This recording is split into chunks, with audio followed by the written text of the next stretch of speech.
أعوذ بالله من الشيطان الرجيم بسم الله الرحمن الرحيم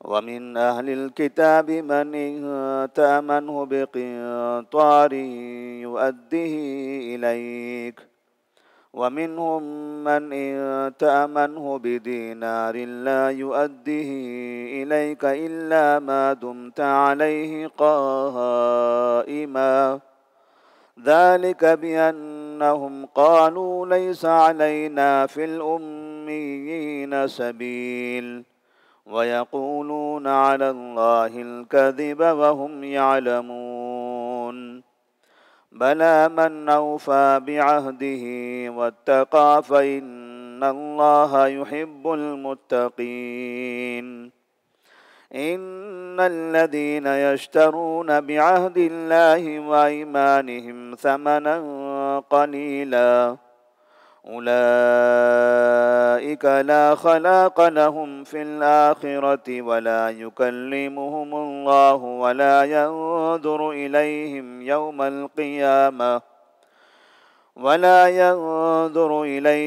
يوم القيامة ولا يزكيهم ولهم عذاب أليم.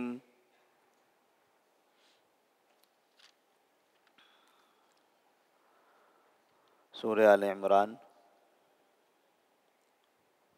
آیت نمبر 75، 76 اور 77۔ اللہ تبارک و تعالیٰ نے ان آیات میں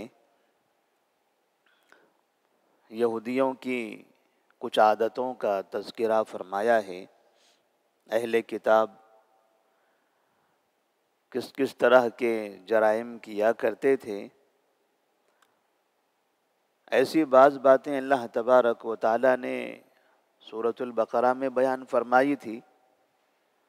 اس کے بعد سورہ آل عمران میں جب عیسیٰ علیہ السلام اور عمران کے خاندان کے کچھ واقعات گزر گئے، تو اس کے بعد اللہ تبارک و تعالیٰ نے اہل کتاب کی کچھ باتیں بیان فرمائی ہے، عبرت کے لیے، مسلمانوں کی نصیحت کے لیے۔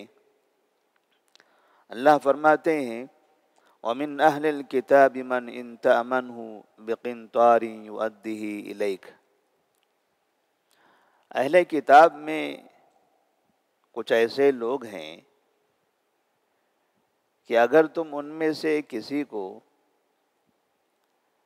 ایک بڑا خزانہ دے دو تو یؤدیہ الیک، تو وہ تمہیں واپس بھی کر دیں گے، قرض کے طور پر، امانت کے طور پر۔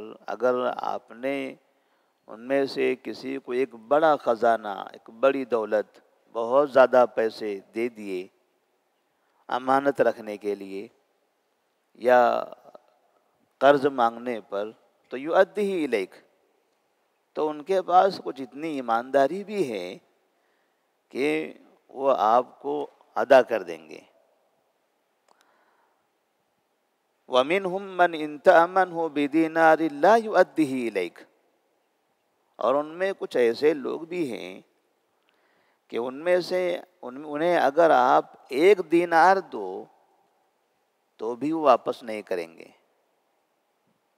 کچھ ایسے ہیں کہ اگر بڑا سا خزانہ آپ انہیں دے دو تو وہ بھی واپس کریں گے، امانت میں خیانت نہیں کریں گے، جو آپ سے لیا ہے وہ آپ کو واپس بھی کر دیں گے۔ لیکن کچھ ایسے ہیں کہ اگر آپ انہیں 1 دینار بھی دے دو تو وہ 1 دینار بھی واپس کرنے کے لیے تیار نہیں ہوں گے، 1 دینار میں بھی خیانت کریں گے۔ ذَلِكَ بِأَنَّهُمْ قَالُوا لَيْسَ عَلَيْنَا فِي الْأُمِّيِّينَ سَبِيلٌ۔ ایسا کیوں ہوگا؟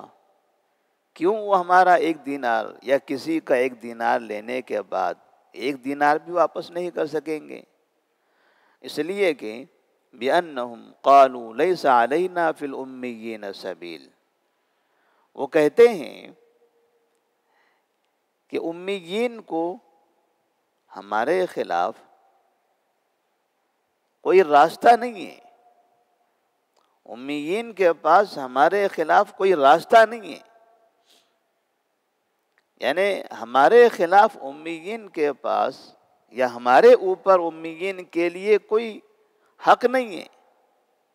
وہ مشرک ہیں، ہم اہل کتاب ہیں، اللہ کے محبوب لوگ ہیں، ان سے ہم نے کچھ لیا اور واپس نہیں کیا تو ہمارا کوئی مواخذہ ہونے والا نہیں ہے، ہماری کوئی پکڑ ہونے والی نہیں ہے، ان کا ہم لے سکتے ہیں، کیونکہ جو ان کے پاس ہے وہ بھی ہمارا ہی ہے، ان کے پاس جو موجود ہے، جو مال و دولت، وہ سب بھی ہمارا ہی ہے، کیونکہ اللہ کے محبوب ہم ہیں، لہذا کائنات کی ساری دولت، ساری چیزیں اصل میں اللہ نے ہمارے لیے بنائی ہے۔ اگر انہوں نے کچھ کما لیا ہے، کچھ رکھ لیا ہے اور ہم خاموش ہیں تو یہ غنیمت ہے، ورنہ ان کے پاس کا پورا اگر ہم لے لیں تو بھی وہ ہمارا کچھ نہیں کر سکتے اور ہم گنہگار بھی نہیں ہوں گے۔ قالوا لیس علینا فی الامیین سبیل، اللہ تبارک و تعالیٰ فرماتے ہیں وَيَقُولُونَ عَلَى اللَّهِ الْكَذِبَ وَهُمْ يَعْلَمُونَ، وہ لوگ اللہ تبارک و تعالیٰ پر اس طرح سے جھوٹ بولتے ہیں حالانکہ وہ جانتے ہیں ایسا نہیں ہو سکتا کہ کسی کا حق لینے کے بعد اس کو واپس نہ کیا جائے اور پھر یہ سمجھا جائے کہ ان کا لینے سے ہمیں کوئی گناہ ملنے والا نہیں ہے، ہمارا کوئی مواخذہ ہونے والا نہیں ہے۔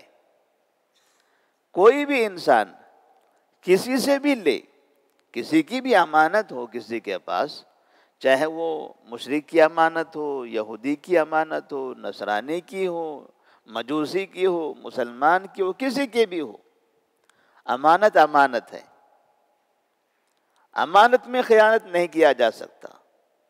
اگر کسی کافر کی امانت لے کر یہ سمجھا جائے کہ میں اس کو واپس نہ کروں تو میرا مواخذہ نہیں ہوگا، مجھے گناہ نہیں ملے گا کیونکہ وہ تو سامنے والا کافر ہے، تو یہ غلط ہے، ایسا نہیں ہو سکتا، بلکہ اللہ تبارک و تعالیٰ ضرور مواخذہ کرے گا۔ وَيَقُولُونَ عَلَى اللَّهِ الْكَذِبَ وَهُمْ يَعْلَمُونَ۔ اسی طرح سے اہل کتاب سود کو حرام سمجھتے تھے، لیکن آپس میں یہودی آپس میں ایک دوسرے کو سود دینا لینا یہ حرام سمجھتے تھے، لیکن اپنے علاوہ دوسروں سے اگر لینا ہو تو وہاں جائز سمجھتے تھے کہ یہ مشرکین ہیں، یہ مسلمان ہیں، انہیں پیسہ دو اور ان سے سود لو، اس کو وہ جائز سمجھتے تھے۔ لیکن آپس میں یہودی ایک دوسرے کو امانت دے کر، قرض دے کر اس میں سود لینے کو اور دینے کو غلط سمجھتے تھے۔ جیسے بعض مسلمان ہیں، وہ یہ سمجھتے ہیں کہ مسلمانوں کو سود دینا، مسلمانوں سے سود لینا یہ حرام ہے، کافروں سے لے سکتے ہیں۔ ایسا سمجھا جاتا ہے کہ ہمارے ملک میں جو کافر ہیں یہ کافر دارالحرب والے کافر ہیں، لہذا اگر آپ کسی کافر کو 1,00,000 روپیہ دو تو اس سے سود لے سکتے ہو کیونکہ وہ کافر ہے، کافروں سے ہمارے لیے سود لینا جائز ہے۔ سود چاہے مسلمان سے ہو، چاہے کافر سے ہو، چاہے یہودی سے ہو، کسی سے بھی لینا جائز نہیں ہے۔ جو حرام ہے وہ حرام ہے، جس سے لیا جا رہا ہے وہ کافر ضرور ہے، لیکن جو لے رہا ہے وہ تو مسلمان ہے، لینے والا تو مسلمان ہے۔ تو جس طرح سے سود دینا حرام ہے، ایسے ہی لینا بھی تو حرام ہے۔ تو یہودی اس طرح سے عربوں کے بارے میں یہ سمجھتے تھے، قالوا لیس علینا فی الامیین سبیل، امیین یہ جو ان پڑھ لوگ ہیں، یہودی عربوں کو ان پڑھ کہتے تھے، امی کہتے تھے، لیس علینا فی الامیین سبیل، یہ امیین کے پاس ہمارے خلاف کوئی راستہ نہیں ہے، امیین کو ہمارے خلاف کسی بھی چیز کا اختیار اور حق نہیں ہے، یہ ان پڑھ لوگ ہیں۔ ان سے ہم چاہے جتنا لے لیں، چاہے جو لے کے رکھ لیں، نہ اللہ ہمارا مواخذہ کرے گا، نہ اللہ ہماری پکڑ کرے گا، نہ ہم گنہگار ہوں گے۔ بلا من اوفا بعہدہ واتقى فإن اللہ يحب المتقین۔ بلا، کیوں نہیں؟ تمہارا مواخذہ کیوں نہیں ہوگا؟ کیوں نہیں تمہاری پکڑ ہوگی؟ گناہ کرو گے چاہے کسی کے بھی ساتھ کرو، بے ایمانی کسی کے بھی ساتھ کرو، مواخذہ ضرور ہوگا۔ جیسے کبھی ہم سوچتے ہیں چلو رشوت دینا ہے، رشوت لینا ہے، کافر ہے۔ کبھی کبھار کہتے ہیں کہ لائٹ کی چوری، یہ تو فنا سے ہو رہی ہے، چلو کر سکتے ہیں۔ بعض جرائم مسلمان ہمارے ملک میں یہ سمجھ کر جان بوجھ کر کرتے ہیں کہ یہ تو غیروں کے ساتھ ہو رہا ہے نا، اپنے لوگوں کے ساتھ تو نہیں ہو رہا ہے، یہ سمجھ کر جرائم کرنے کے عادی ہو گئے۔ یہ فنا زمین ہے، میں نے قبضہ نہیں کیا تو کوئی کافر کر لے گا، چلو میں ہی کر لیتا ہوں۔ یہ راستہ خالی پڑا ہوا ہے، یہ تالاب خالی پڑا ہوا ہے، کوئی بھی نہیں آیا، غیر نہیں آیا ہے، ان کے پاس طاقت ہے تو اس سے پہلے میں ہی پہنچ جاتا ہوں، میں اگر چھوڑ دوں گا تو وہ آ کے لے لے گا۔ اور دوسرے مسلمان سمجھتے ہیں چلو اپنا بھائی تو کیا ہے، غیر قبضہ کرنے کے بجائے اللہ کا بڑا احسان ہے، کم سے کم ہمارے بھائی نے تو قبضہ کر لیا، ہمارے بھائی کے ہاتھ میں تو کھائے گا تو ہمارا بھائی نہ کھائے گا، غیر کھا لیتا تھا تو کتنی بڑی بات ہے، ہمارا بھائی کھا لے بیچارہ، اس کا تو پیٹ بھر جائے۔ تو ایسے حرام کھانے اور کھلانے سے متعلق بعض مسلمان یہ سمجھتے ہیں کہ کافر اگر کرے تو وہ غلط، ہم اگر کر لیتے ہیں وہی کام تو یہ ہمارے لیے جائز ہوگا۔ یہ یہودی فکر ہے، یہودیوں کی یہی فکر ہے کہ ان کے ساتھ چاہے جو ہو ہمارا کچھ ہونے والا نہیں ہے، کوئی مواخذہ نہیں ہوگا، ہم اللہ کے بندے، اللہ کے محبوب ہیں ہم۔ تو اللہ تبارک و تعالیٰ نے فرمایا بلا، کیوں نہیں؟ آپ کسی بھی جگہ کسی کے بھی ساتھ گناہ کرو گے، امانت میں خیانت کرو گے، دھوکہ دو گے تو اللہ تبارک و تعالیٰ اس پر اس کی پکڑ کرنے والا ہے اور اس کا مواخذہ ہوگا۔ من اوفا بعہدہ واتقى فإن اللہ يحب المتقین۔ جو اپنے وعدے کو پورا کرتا ہے اور تقوی اختیار کرتا ہے تو اللہ تبارک و تعالی متقین کو پسند کرتا ہے۔ وعدہ پورا کرنے والا، امانت لی ہے تو اس میں خیانت نہ کرنے والا، امانت کو برابر اس کو واپس کر دینے والا، اللہ سے ڈرنے والا، کسی بھی جگہ ہو اللہ سے ڈرو۔ نبی نے فرمایا اتق اللہ حیثما کنت، جہاں کہیں بھی ہو اللہ سے ڈرتے رہو۔ اپنے محلے میں اللہ سے ڈر، غیر کے محلے میں سب جائز، ایسے نہیں ہے۔ مسلمان جہاں بھی ہوگا وہاں اللہ سے ڈرے گا۔ فَإِنَّ اللَّهَ يُحِبُّ الْمُتَّقِينَ، اللہ تبارک و تعالی متقین کو پسند کرتا ہے۔ إِنَّ الَّذِينَ يَشْتَرُونَ بِعَهْدِ اللَّهِ وَأَيْمَانِهِمْ ثَمَنًا قَلِيلًا۔ پھر یہاں اللہ تبارک و تعالی نے ان کی ایک اور دوسری عادت کا ذکر فرمایا ہے کہ بے شک جو لوگ اللہ تبارک و تعالی کے عہد اور اپنی قسموں کے بدلے میں تھوڑی سی قیمت یا تھوڑا سا مال خریدتے ہیں، عہد کے بدلے میں، اپنی قسموں کے بدلے میں تھوڑا سا مال خریدتے ہیں، یعنی بیچتے کیا ہیں؟ اپنی قسم بیچتے ہیں، اپنا عہد بیچ دیتے ہیں چند پیسوں کے بدلے میں۔ جیسے کہتے ہیں نا فلاں نے اپنا ضمیر بیچ دیا، بیچا کہاں ہے اس نے؟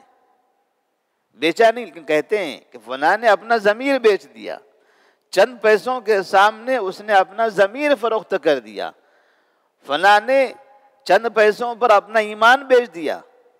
مطلب دنیا کے چند پیسوں کے لیے اس نے بے ایمانی کیا، جھوٹ بولا، دھوکہ دیا، بات بدل دیا، میرے سامنے آ کر اس نے اپنا بیان بدل دیا چند پیسوں کے لیے۔ تو اللہ تبارک و تعالیٰ فرماتے ہیں بے شک جو لوگ اللہ کے عہد اور اپنی قسموں کے بدلے میں تھوڑی سی قیمت خریدتے ہیں یا لیتے ہیں، اولئک لا خلاق لہم فی الآخرہ، ان کے لیے آخرت میں کوئی حصہ نہیں ہوگا۔ اس سلسلے میں ایک واقعہ ہے، عبداللہ بن ابی اوفا رضی اللہ تعالیٰ عنہ سے مروی ہے کہ ایک مرتبہ بازار میں ایک آدمی اپنا سامان فروخت کر رہا تھا اور لوگوں سے کہتا تھا کہ میں نے یہ سامان اتنے میں لیا ہے، آپ کو اتنے میں بیچ رہا ہوں، اور کہتے ہوئے قسم بھی کھا لیتا تھا، قسم کھا کر کہتا کہ میں نے اتنے میں لیا ہے، آپ کو اتنے میں بیچ رہا ہوں، حالانکہ اس نے اتنے میں خریدا نہیں تھا، لیکن گراہک کو یقین دلانے کے لیے کہ میں زیادہ فائدہ نہیں لے رہا ہوں، تھوڑا سا ہی فائدہ لے رہا ہوں، اپنے خریدنے کی جو قیمت ہوتی ہے وہ قیمت بتاتا تھا قسم کھا کر، تاکہ سامنے والے کو یقین ہو جائے کہ ہاں اس نے اتنے میں لیا ہے، تھوڑا سا چند پیسے بڑھ کر میں اس سے لے لوں۔ تو اللہ تبارک و تعالیٰ نے یہ آیت نازل فرمائی، ان الذین یشترون بعہد اللہ وایمانہم ثمنا قلیلا۔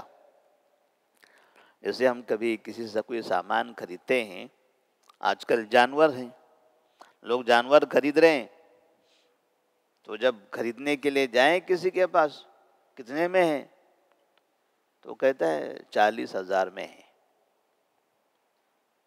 نہیں بہت زیادہ مہنگا ہو گیا، 35 میں دے دیجیے، نہیں 37 تو میری خریدی ہے، میری خریدی 37 کی ہے، پھر میں نے وہاں سے یہاں سے لایا، اتنے دن رکھا، اس طرح سے وہ اب 37 کو خریدی بولتا ہے، تو سامنے والا ظاہر سی بات تو 37 میں تو نہیں لے گا، اس کے لیے کچھ تو رعایت کرنی ہی پڑے گی اس کو، تاکہ اس کا فائدہ ہو سکے۔ تب یہاں سے وہ اس طرح کہہ کر سامنے والے کو یقین دلاتا ہے، اور وہ 40 میں خریدنے پر سامنے والے کو مجبور کر دیتا ہے کہ نہیں آپ کو 40 میں ہی ہم بیچیں گے، کیونکہ 37 تو ہماری خریدی ہے۔ پتا چلا 37 خریدی نہیں تھی اس کی خریدی تو 35 تھی، اس نے جھوٹ بولا، کچھ جھوٹ بول کر کچھ قیمت اس کی بڑھا دی۔ تو جو لوگ اس طرح سے چند پیسوں کے لیے جھوٹ بول دیتے ہیں، آپ کو بولنا ضروری نہیں ہے کہ آپ نے کتنے میں خریدا ہے، یہ کہاں پابندی ہے؟ پابندی یہ نہیں کہ آپ نے کتنے میں خریدا ہے، پابندی یہ ہے کہ کتنے میں بیچنا ہے۔ آپ کو بیچنا کتنے میں ہے وہ آپ بول دیجئے، آپ نے خریدا کتنے میں ہے ہم کو اس سے مطلب نہیں ہے، اور آپ کے لیے بولنا ضروری بھی نہیں ہے، آپ نہ بولیں، کوئی مسئلہ نہیں ہے۔ ایسا نہیں کہ میں آپ سے پوچھ رہا ہوں، یقیناً آپ کو بولنا پڑے گا کتنے میں لیا ہے، سامنے والا کہے نہیں ہم نہیں بولیں گے ہم نے کتنے میں لیا، ہم کو جو حساب میں لینا تھا ہم نے لے لیا، آپ کے لیے حساب ہے، لینا ہے بہتر ہے، نہیں تو آپ کی مرضی، غلط نہیں ہے۔ اگر سامنے والا ناراض ہو کہ نہیں آپ کیوں نہیں بتا رہے ہیں، وہ ناراض بھی ہو جائے تو بھی آپ گنہگار نہیں ہوں گے، لیکن اگر آپ نے قیمت بڑھا کر جھوٹ بول دیا کہ نہیں میں نے اتنے میں ہی لیا ہے، بس تھوڑا سا فائدہ آپ سے لے رہا ہوں، اور خاص طور پر ایسے وقت میں جب مولوی حضرات جاتے ہیں تو لوگ کہتے ہیں مولوی صاحب آپ سے کیا لینا ہے،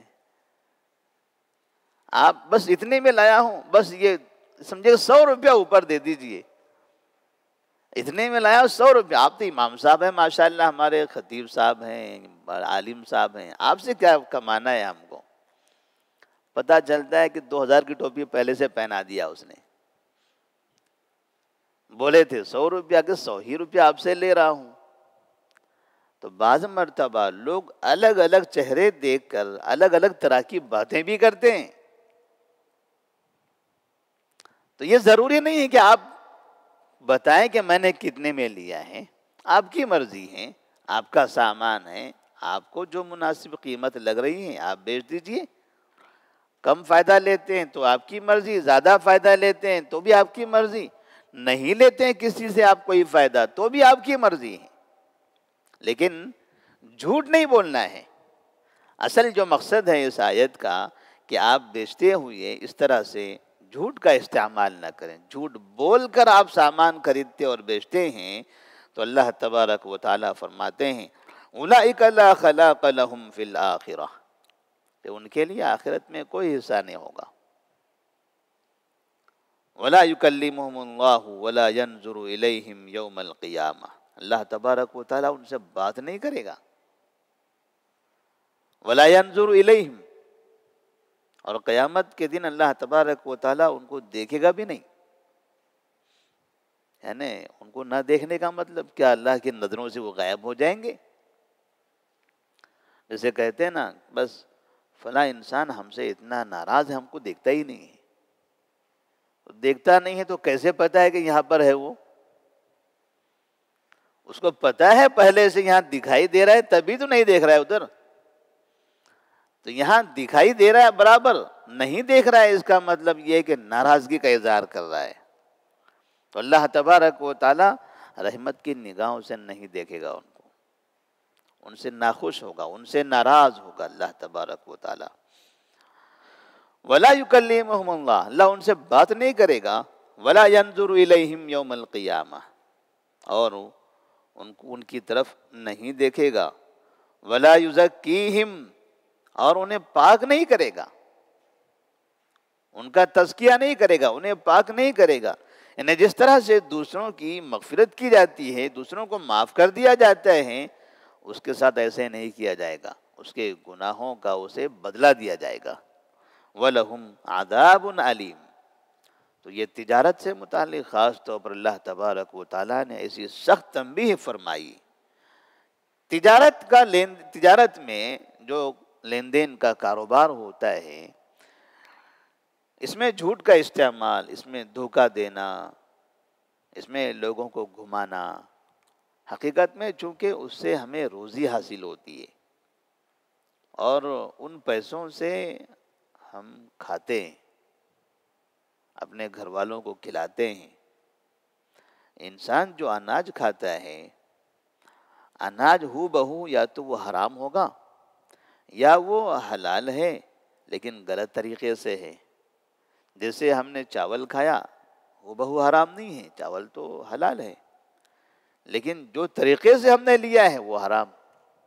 یعنی کسی کا مال لوٹ کر، کسی کو جھوٹ بول کر پیسہ زائد لے لیا، کسی کو دھوکہ دے کر اور بریانی کھا رہے ہیں. بریانی حرام تو نہیں ہے لیکن جو راستے سے پیسہ آیا ہوا وہ راستے سے وہ حرام ہو گیا. تو یہ روزی ہمارے لیے حرام ہو جاتی ہے.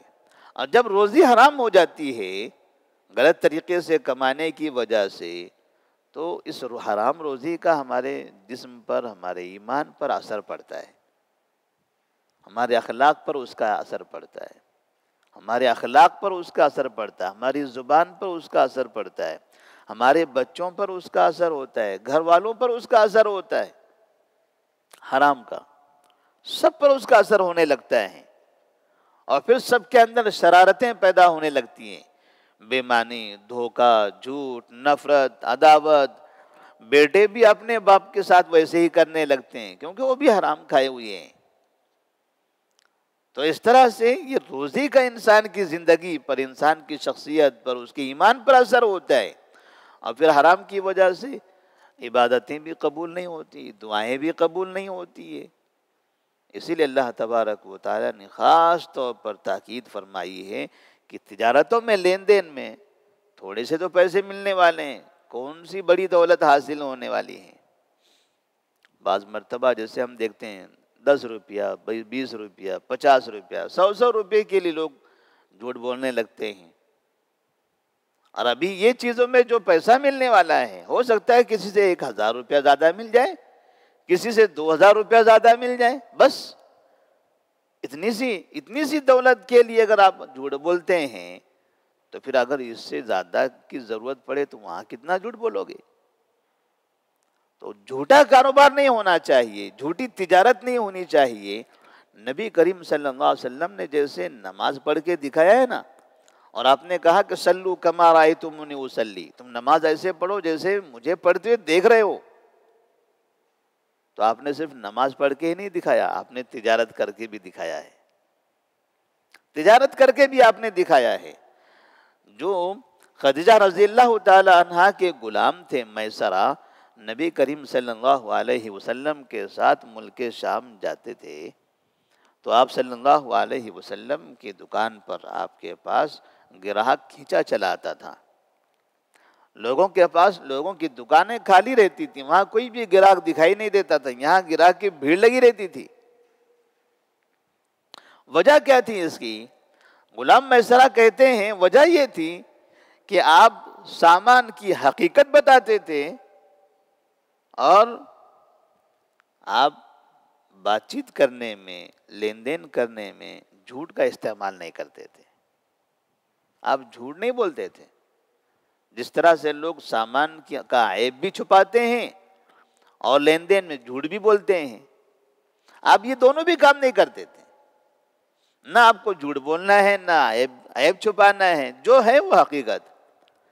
اور یقیناً آدمی کو، حتیٰ کہ خود دھوکہ دینے والا بھی آدمی کسی سچے آدمی پر بھروسہ کرنے لگتا ہے. نہیں، فلاں کے پاس بڑا اچھا ملتا ہے، وہ ایمانداری سے برابر سامان دیتا ہے.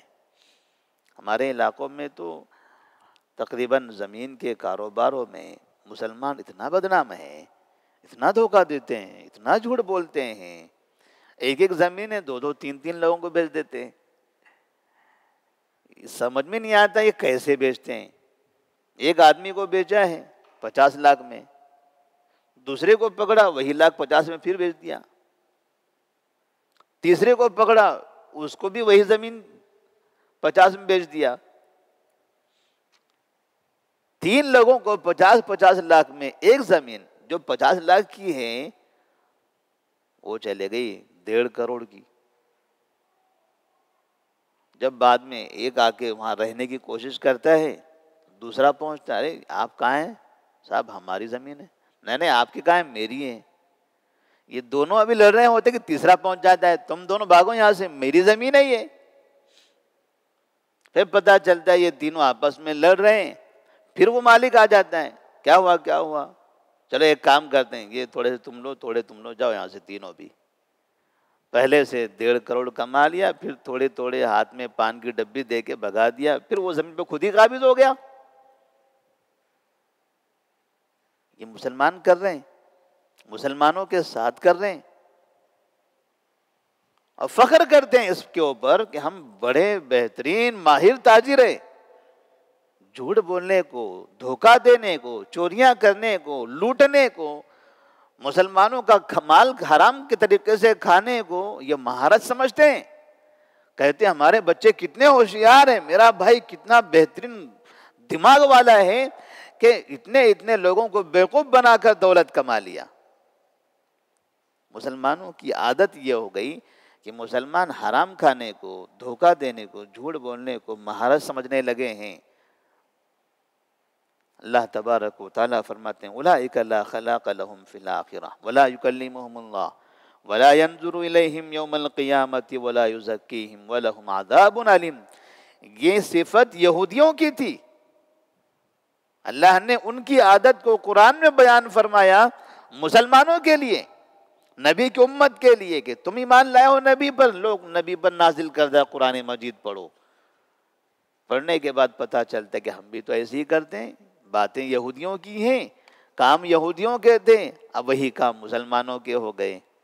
تو جو عذاب اللہ تبارک و تعالیٰ نے یہودیوں کے لیے متعین کر رکھا ہے اس کے اندر، کہ وہی کام کرنے پر تم پر وہ عذاب نازل کیوں نہ ہو۔ تو اللہ تبارک و تعالیٰ سے دعا ہے کہ اللہ تبارک و تعالیٰ ہم تمام کو ہر طرح کے جرائم سے، ہر طرح کی برائیوں سے، امانتوں میں خیانتوں سے اور جھوٹے اور دھوکے والی تجارت سے محفوظ رکھے۔ السلام علیکم ورحمۃ اللہ وبرکاتہ۔